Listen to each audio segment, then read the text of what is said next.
Hello, hello! Coming back mga kabayaning puyat. Ayun. So, nandito na naman po ako para sa isang content. Rating BPO companies. Ayun. So, yung first video ko medyo mahaba-haba siya. Pero, I'll make it short right now. Or, ngayon. I'll make it short na.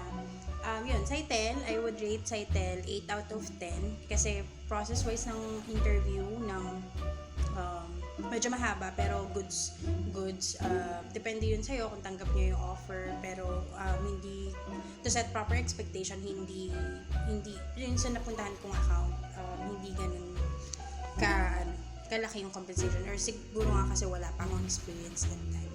So yun, newbie friendly siya. So I suggest Saitel for those na wala pang experience. The next, WNS, newbie friendly din ito ha.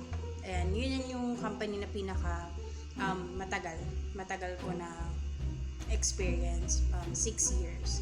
So masasabi ko talaga na okay din kay WNS. WNS 10 out of 10. Okay? Next is Teleperformance. So yeah, TP, okay siya. Meron ding mga bad reviews. Ako din, hesitant din ako before mag-apply kay TP. Pero, sabi nga nila, to see is to believe. Ay, gano'n. O kaya, see it for yourself. Gano'n. So, okay naman. Asawa ko galing din sa TP. Okay din yung napuntahan niyang account. And then, next, right now, nakitaas na ako. Wala akong masabi. When it comes to benefit, talagang lahat ng benefit binibigay nila. Meron silang scholarship para sa mga anak ng employee. Pero dapat yun 1 year ka na sa company. Tapos meron silang psychology offer na ino-offer na treatment kung kailangan mong magpa-psychology.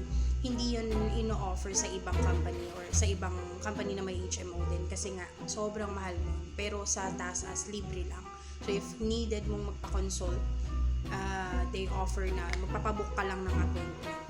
Yun, kailangan mong kausap, ganyan. And then next is ito yung mga company naman na hindi ako ganun nakatagal pero goods din. Teletech. Yan, goods. Sobrang lamig. Parang gusto mong maging hotdog. Na sana hotdog na lang ako. Kasi sobrang lamig talaga ng site nila. I would rate it, mabilis lang din yung process ng assessment, ng process overall process nila. Ngayon nga medyo mabilis na rin talaga hindi ko lang alam dun sa ngayon yung mga walk-in, ganyan. Pero when it comes to virtual process goods, mabilis din sila mag-follow up. Next, AFNI. Been part with AFNI as well, pero hindi ganun katagal. Kasi nagkasakit ako. So, I had to leave. Okay din ang AFNI. Sobrang bilis. Like, kunyari training mo first day ngayon, bukas may ID ka na, may headset ka na. Sa ibang company kasi hindi, inaabot yun ng 1 buwan. Pero goods din AFNI. AFNI, I would rate it 8 out of 10. 8 out of 10 din, pareho ni Saitel. There. Saan pa ba? Yun lang. Follow for more.